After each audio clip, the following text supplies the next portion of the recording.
آج کی ویڈیو میں جانیے اس سیاح اور جہاز ران کی کہانی جس نے اسپیس سے متعلق اپنے نالج کی وجہ سے نہ صرف اپنی بلکہ اپنے ساتھیوں کی جان بھی بچائی۔ کولمبس کے بارے میں تو آپ جانتے ہوں گے۔ امریکہ کی دریافت کے حوالے سے مشہور یہ جہاز راں، مہم جو اور سیاح اپنی ذہانت اور چالاکی کی بنا پر بھی جانے جاتے ہیں۔ ان کی زندگی کے حوالے سے بہت سی باتیں من گھڑت اور زیب داستاں کے لیے بنائی گئی ہیں، لہٰذا ہم ان کی زندگی کے بارے میں کم ہی باتیں یقین سے کہہ سکتے ہیں، لیکن اس بات پر اتفاق رائے ہے کہ ان کی ذہانت اور چالاکی نے کئی مواقع پر ان کی جان بچانے اور مشکلات پر قابو پانے میں ان کی مدد کی۔ ایسا ہی ایک موقع سن 1504 میں اس وقت پیش آیا جب کولمبس اپنے چوتھے اور آخری سفر کے دوران جمیکا میں مقامی افراد کے نرغے میں پھنس گئے تھے۔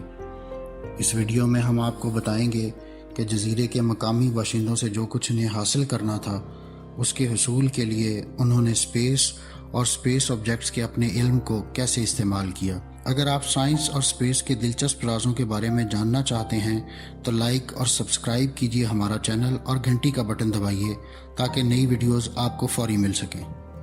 کولمبس نے سن 1502 میں اپنے مشہور چوتھے سمندری سفر کا سلسلہ شروع کیا، لیکن 1 سال سے زیادہ کا سفر کرنے کے بعد وہ 2 کشتیاں کھو چکے تھے اور دیگر 2 کی حالت بہت خراب ہو گئی تھی، جس کی وجہ سے وہ سفر کو جاری رکھنے سے قاصر ہو گئے تھے۔ چنانچہ وہ اور ان کے ساتھ موجود 100 کے لگ بھگ افراد شمالی جمیکا میں پھنس گئے۔ یہ پہلا موقع نہیں تھا جب کولمبس اس جزیرے پر پہنچے تھے۔ کولمبس اپنے پہلے سفر کے دوران سن 1494 میں یہاں آ چکے تھے اور اس وقت انہوں نے اس جزیرے کا نام سینٹیاگو جزیرہ رکھا تھا۔ تاہم چوتھے سفر کے اختتام پر لکھی گئی اپنی یادداشتوں میں انہوں نے اس جزیرے کو کبھی اس نام سے نہیں پکارا، بلکہ اس کے لیے جمیکا کا لفظ استعمال کیا۔ لفظ جمیکا یہاں بسنے والے افراد یا قبیلے کا نام زائماکا سے اخذ کیا گیا ہوگا، جس کا مطلب ہے لکڑی اور پانی کی سرزمین۔ وہاں پہنچ کر کولمبس نے اپنے ایک ساتھی کی کمان میں ایک گروپ کو نزدیکی بندرگاہ تک بھیجا تاکہ مدد حاصل کی جا سکے۔ جب وہ جمیکا جزیرے پر انتظار کر رہے تھے تو ابتدا میں انہوں نے اپنے پاس موجود چند اشیاء کے تبادلے میں مقامی قبائلیوں سے کھانے پینے کی ضروری اشیاء حاصل کیں۔ تاہم دن مہینوں میں بدلے مگر جس مدد کا انتظار تھا وہ نہیں آئی۔ سن 1503 کے آخر میں مقامی لوگوں کے ساتھ کولمبس اور ان کے ساتھ موجود افراد کے تعلقات خراب ہونا شروع ہو گئے۔ اس صورتحال میں اگر انہیں زندہ رہنا تھا تو کچھ نہ کچھ تو کرنا ہی تھا، اور پھر کولمبس نے ایک ایسا منصوبہ ترتیب دیا جو شاندار ہونے کے ساتھ ساتھ ٹیڑھا بھی تھا، جس کا مقصد قبائلیوں کو 29 فروری 1504 میں لگنے والے چاند گرہن سے خوفزدہ کر کے اپنا مقصد حاصل کرنا تھا۔ سن 1504 لیپ سال تھا، جس میں فروری کے 28 کی بجائے 29 دن تھے۔ کولمبس کو اپنے مطالعے کی بنیاد پر معلوم تھا کہ 29 فروری کو لگنے والا چاند گرہن کوئی عام چاند گرہن نہیں ہوگا، بلکہ ایک ایسا گرہن ہوگا جو سیارہ زمین کو خون کی طرح داغدار کر دے گا۔ وہ اس چاند گرہن کو ایک آسمانی سزا کے طور پر پیش کر سکتے تھے، ایسی سزا جس سے مقامی باشندے نہیں بچ سکتے تھے۔ کولمبس نے قبائلیوں کے سرداروں کو بلایا اور اس تعجب کا اظہار کیا کہ اب وہ پہلے کی طرح ان کے اور ان کے ساتھیوں کے لیے کھانا نہیں لاتے، اس بات کو جانتے ہوئے بھی کہ وہ خدا کے حکم سے یہاں تک آئے ہیں۔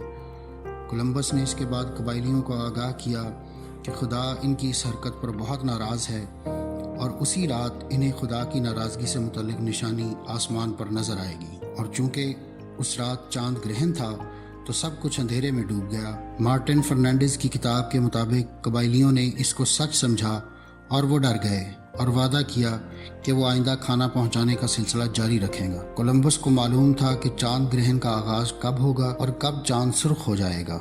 اس چاند گرہن کے 2 اہم حصے تھے، ایک آغاز جو جزوی حصہ ہے، جس میں چاند جزوی طور پر تاریکی میں ڈوبتا ہے، اور جب یہ تاریکی میں مکمل طور پر ڈوب جاتا ہے تو دوسرا حصہ شروع ہو جاتا ہے جو مکمل طور پر ہوتا ہے۔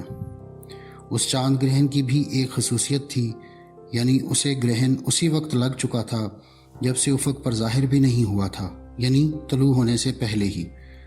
چنانچہ جب یہ آسمان پر ظاہر ہوا تو پہلے ہی جزوی طور پر تاریک تھا، اور گرہن مکمل ہونے کے بعد چاند سرخی مائل ہو جاتا ہے۔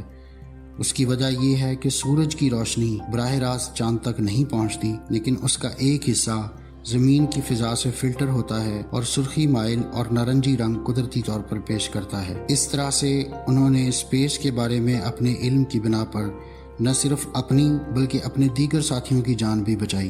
تو صاحبان، ثابت یہ ہوا کہ کل بھی اصل طاقت علم تھا، آج بھی ہے اور کل بھی ہوگا۔ میں اس دعا کے ساتھ اجازت چاہوں گا کہ رب زدنی علما۔